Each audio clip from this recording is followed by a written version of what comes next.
You can't escape technology. It's part of your everyday life. Not in a scary sense like being watched by Big Brother from George Orwell's classic book in 1984, but in a sense that technology plays an essential role in your daily life. Is technology and technological advances a good thing, or should we be really cautious about the advances taking place? Let's explore those questions and more. I'm Jesse Wisnewski, and this is Modern Church Leader. Welcome to Modern Church Leader, a short daily show to help you grow your church, be more effective and efficient, and powerful for the kingdom of God. From the time you wake up to the moment you hit the bed at night, you will live beneath the umbrella of technology. From the lights in your house, the smartphone in your pocket, and the clothes on your back, you benefit from technology. Not only does technology play a significant role in your life, it also has a ubiquitous role in the presence of your church, your worship facility, the church management software you use, your church app, and your giving platform are all testaments to the benefits of technology you enjoy. Since technology is akin to the air we breathe, some people are hitting the proverbial pause button and asking, are there downsides to technology? Is the growing influence of social media bad for the church? Regardless if you consider yourself a futurist or envision life on the prairie, these are insightful questions you need to ask. To get the right answer to these questions, you have to examine Bible verses about technology to get the lowdown from God. It's a good idea to hear what others have to say about this topic, but knowing what God has to say about technology is the anchor that will help you to navigate the use of technology in your life and the life of the church. So, what is technology? When it comes to talking about technology in the Bible, there are many opinions for or against it. Often when talking about technology, it's easy to talk past someone because you're not actually talking about the same thing, since there are so many nuances to the conversation. So to make sure we're starting off on equal footing, let me first start off by defining technology. According to Merriam-Webster, technology is the invention of useful things to solve problems. To this definition, I'd also add that technology can include the creation of things that make life easier. This is a broad definition of technology, and it can encompass many facets like communication technology, computer software, and aerodynamics. To flesh this out, let's explore a few examples. First, think about the words you're listening to. Did you know that the alphabet is considered a form of communication technology? Think about it. There was a time when the English alphabet didn't exist. If English is your native language, speaking and reading it may feel as natural as the air you breathe, but it wasn't until the 5th century when the roots of the written English language began to take shape. Like every other written language, the English language was created to solve the problem of communication between a specific people group. What about this video you're watching or podcast you're listening to? To save us both time and our sanity, I'm not even going to attempt to convey the many technological advances that needed to occur over hundreds, if not thousands of years to afford me the opportunity to record this video on a computer and for you to listen to this on your device of choice. So here's the deal. Technology is simply the application of knowledge to create useful things, to solve problems, or make life easier.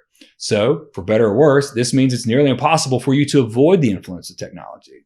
Don't worry, this isn't necessarily a bad thing. In fact, you can read about many examples of technology in the Bible. So, God isn't averse to technology, and quite frankly, neither is the church. For starters, God chose to communicate with us in such a way that we could understand what he was saying. He didn't pursue us with a mystical form of communication that required a decoder to understand.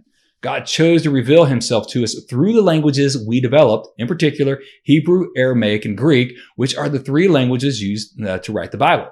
There are also a ton of additional examples, including Cain built a city, Cain made things out of bronze and iron, Noah built an ark, people built the Tower of Babel, King Solomon built a temple, Jesus used tools as a carpenter, and Paul used letters to communicate with the church.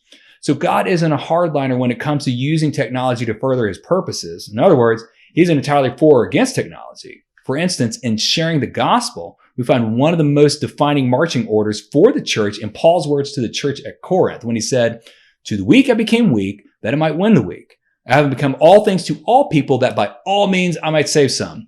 So by following this admonition from Paul, the church has levered technological advances throughout the past 2 millennia to reach people with the gospel, including letters, books, megaphones, the radio, magazines, television, movies, satellites, internet, social media, and more.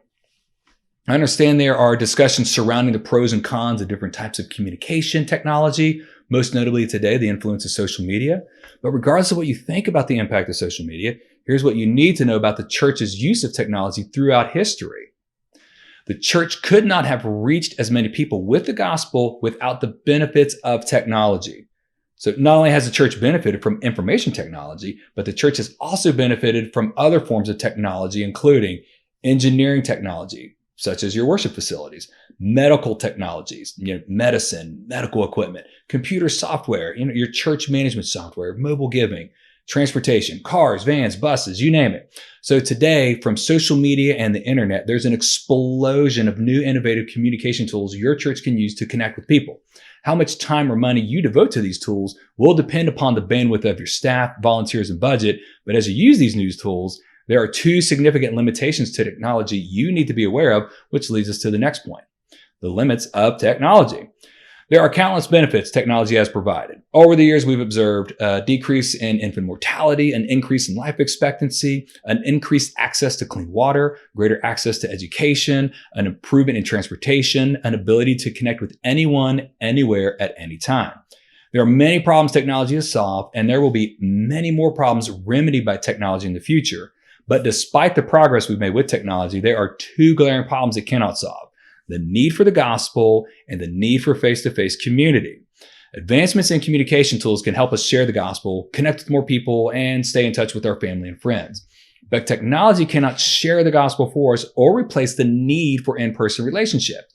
To make disciples, there is a need for the church to have a physical presence. So at its core, the church is an assembly of people who gather together with each other in person. So not only is this the case, but your local church is needed to administer the sacraments, lead people to live and love like Jesus, and help the poor, which is only possible if people are physically present. So as you connect with people on social media, podcast your sermons, or broadcast your sermons, keep an eye on how you and your church can lead people to connect with you in person and how you can physically reach out to people in your community. So in the end, trust in God, not technology. Technology is a mixed bag of blessing and curses. On the one hand, technology has solved numerous problems around the world. It has alleviated many diseases, and it has improved the quality of life for billions of people. Now, on the other hand, technology can be used to inflict pain, suffering, and it can lead to unintended consequences. But here's the deal. Technology must be redeemed for the glory of God, your good, and the good of others.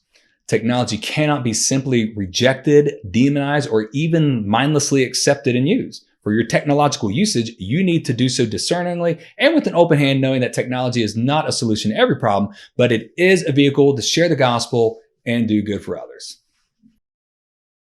Thanks for listening. Please review Modern Church Leader on Apple Podcasts and visit our website for more resources at tithe.ly or follow the links in the show notes.